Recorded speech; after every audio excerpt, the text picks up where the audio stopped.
Hello everyone, we are back for another coverage of the Isles Devblog. This is the 53rd Devblog and it's pretty juicy. I've looked through it, it's good. But let's get on with the video. We're going to start with Felipe, the lead programmer. This month I've worked mainly on finishing the diet system. The stomach grows with the dinosaur and food no longer scales with the stomach. This doesn't have much impact on smaller animals, but larger ones have quick movements of growth are forced to eat more often. The combination of diets are simplified to keep them depending on having active slots. The values of nutrients increase from the bonuses proportionally with the cap. Salt licks are adjusted to help better with the vomit sickness, but also drain a nutrient while using them. Don't forget to set your active nutrient in the dinosaur profile if you want to control which one it is. The diet and nutrients cages are allowed to be included in the eggs in the diet system. Now players can grab eggs from female corpses that have gestated them before dying or steal eggs from nests. Changes will be made from the future to account for specific egg thief dinosaurs, but for now every carnivore can benefit from stealing the nutrient-rich eggs from the nest. To conclude, some fun things for server owners. There are a lot more configs to added to help modify gameplay experiences, and admin commands were updated for faster and more responsive. Mass migration were also added to the config and suitor, and coming with the soon introduction of nesting patrol zones. But otherwise, the system is done. See you next time.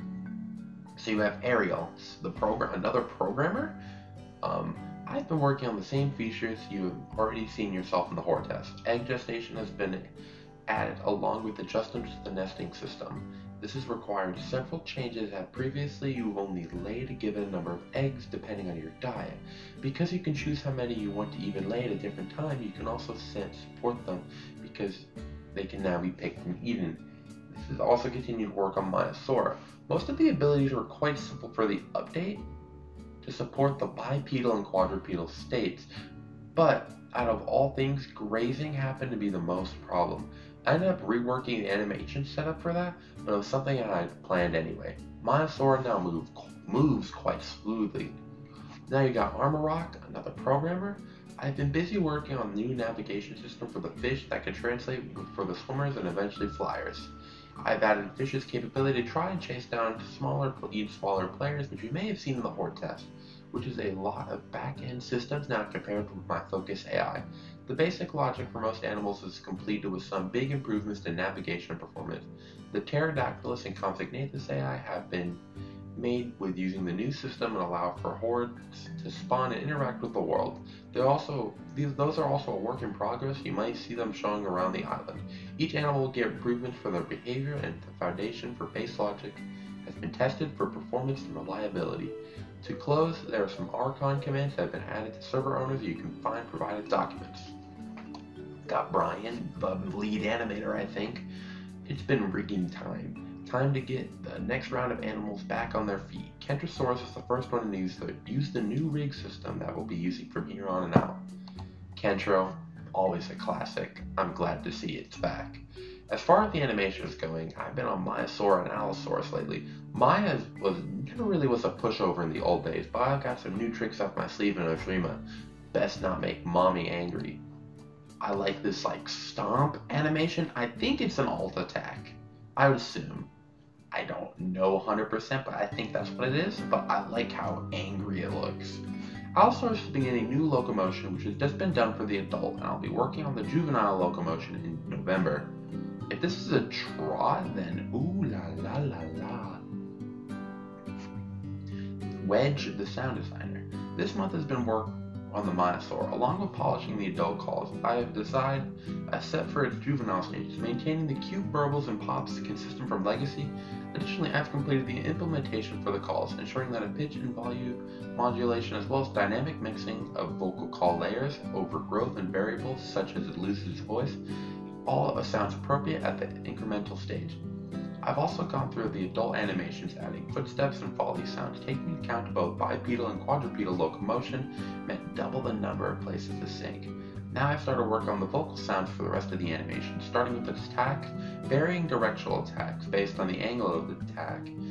A few different attack vocals that are different lengths are needed to provide a coherent yet natural variability to complement the variety of animations. So you got Hypno, the quality assurance lead.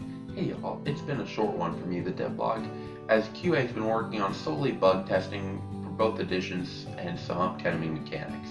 Here are some of the more interesting issues we've encountered over the past few months. As you are aware by now, one of our recent additions to the inclusion of our dinosaur seasonal content, which you see with some interesting bugs, be able to court and nest with dinosaurs. That's kind of funny. Additionally, dead dinosaurs will be able to leave some of their belongings if they enter spectator mode. We're just gonna watch that real quick. Yeah, I'm also gonna turn up the quality. We've been testing the new scavenger AI to prove much more performance-friendly and reliable on spawning on corpses. Although they have a plethora of issues in their development, thankfully you can expect these issues to be fixed already. Nice, you want to.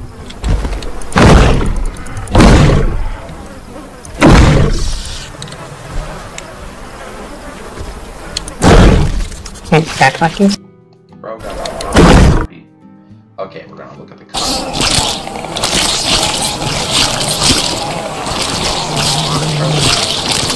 Park. I'm joking. We got the next one.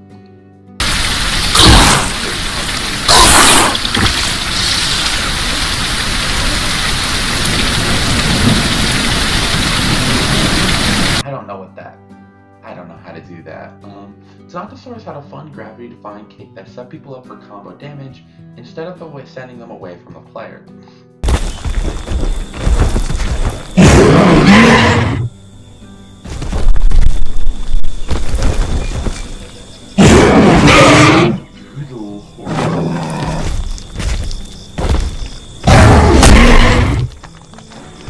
That brings me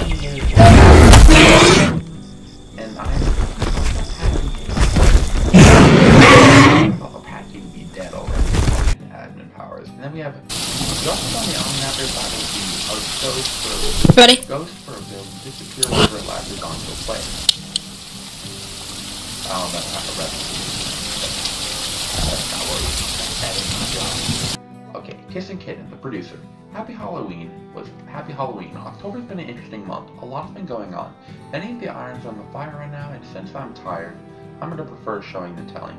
Creatures side the Tyrannosaurus, Triceratops, Myosaur, Allosaurus, Osteraptor, and Steven Kentrosaurus will all be working on some capacity to varied demands.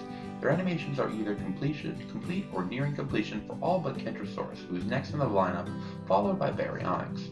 The animation team is doing an excellent job and has stood up to the task of placed them for, which was get the Osteraptor animation complete in record time. The animal has land-based movements, aquatic movement for both above and below the surface, and the feather work. I'm very proud for what they managed to accomplish with such frankly annoying creature, and I'm sure the entire animation team is relieved of bringing it as close as I am. There are some new additions coming too.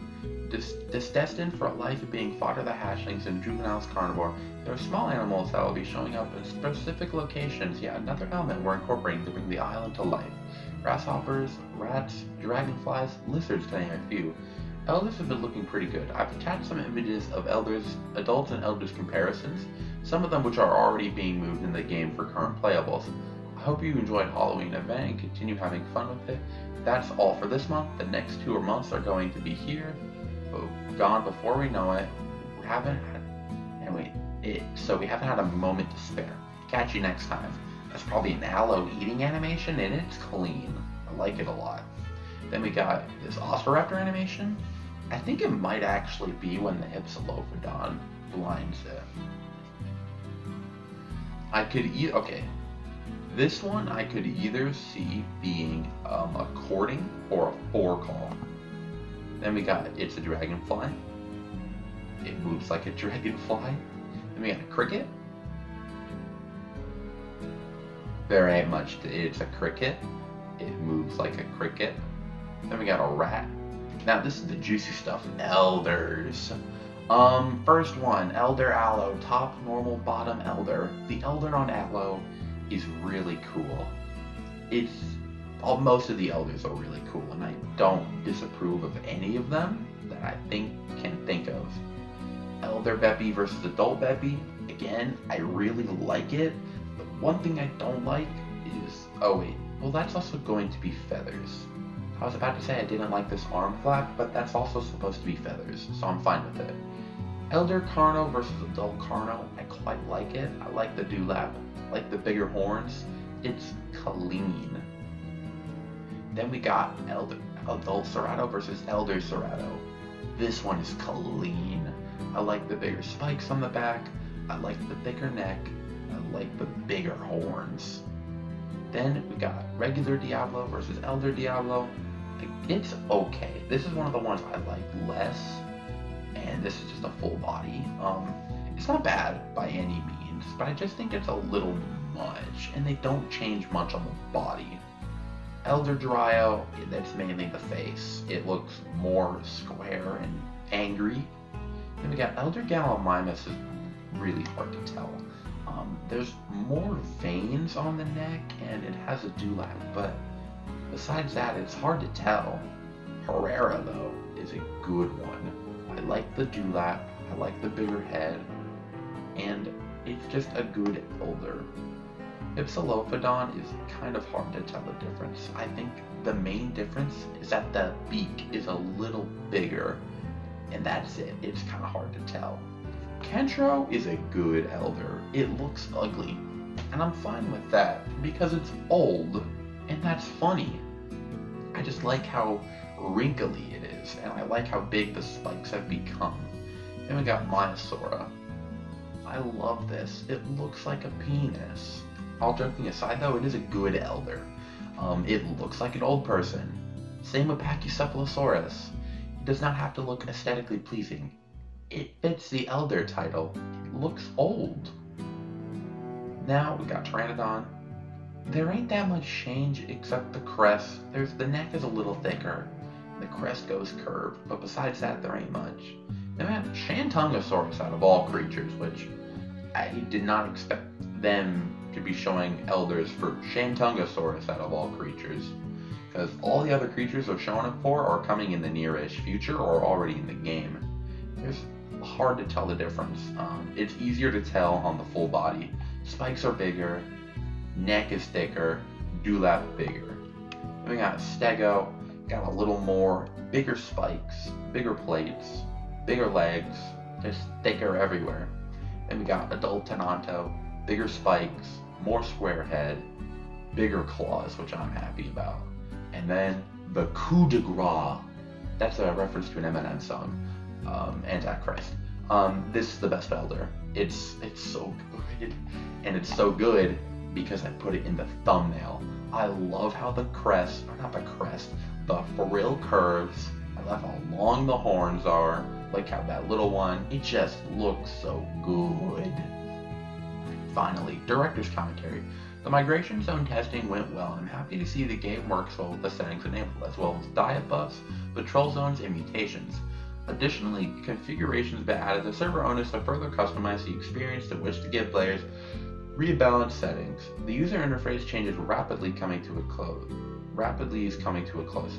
It took a bit of time to figure out how to properly transition from the old retro style console style interface to a sleek in-game design without becoming jarring, but I think we figured it out.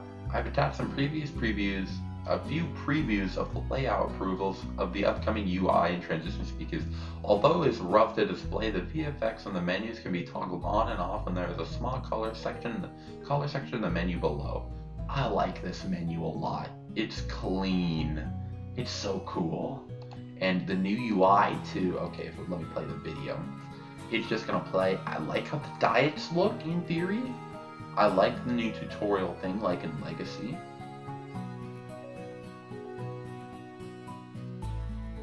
And it looks good. That's all I'm gonna say. I like the little stuff, and I'm assuming they're going to be toggleable, which is good. And then Visual Tech 48 has made some fantastic progress on everyone's favorite general underground transport system. Many of you know seen the proto entrances existed on the island, and I've cast some images for the upcoming replacements. Somewhere Someone somewhere is asking about the vending machines, and yes, they are temporary stand-ins because, afterthought, as only the finest liquid provision is provided for their workers. So it's stuff for humans. More like hubs will be a degree of variation that you can allow various sections to branch off into other rooms, halls, and huts, including elevator shafts coming shortly after the major connections are complete, with destroyed tunnel variants that split into caverns into internal environments. So you got a cave. This is like you can customize your own base, which actually I think is really cool. Certain lighting is temporary as we work powering the system as it is. Be nice to the Tyrannosaur, they're just visiting. I like this. I like the modular style, and T-Rex gives a nice scale. Lastly, I've just put a fire on something going in the next horde test for varying degrees of content. Thermal vents and wind currents, these things are going to affect flying creatures, providing speed boost and lift with no stamina cost.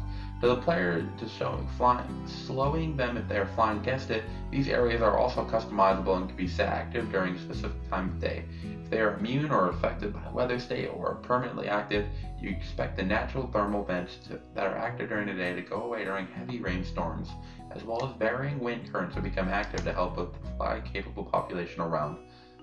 I know everyone is excited for the next animal, and that's the Minosaur we'll be stomping out of the line for testing very soon. It will also be, if not the first or next horde test patch. I don't have additional information or context for these, but there are spawn codes, Gasperless, nesting zones, replay updates and effects. Godspeed to you and the Isle. Gandhi. Well, this was a pretty good dev diary. Elders, they're so good. I'm just gonna leave on the Elder Trike. It looks so good. But the thing that I think looks really good is the new UI. I think it looks really clean. But that's it for this video. If you enjoyed this video, please consider liking, commenting, and subscribing. Bye-bye, y'all. Have a nice day.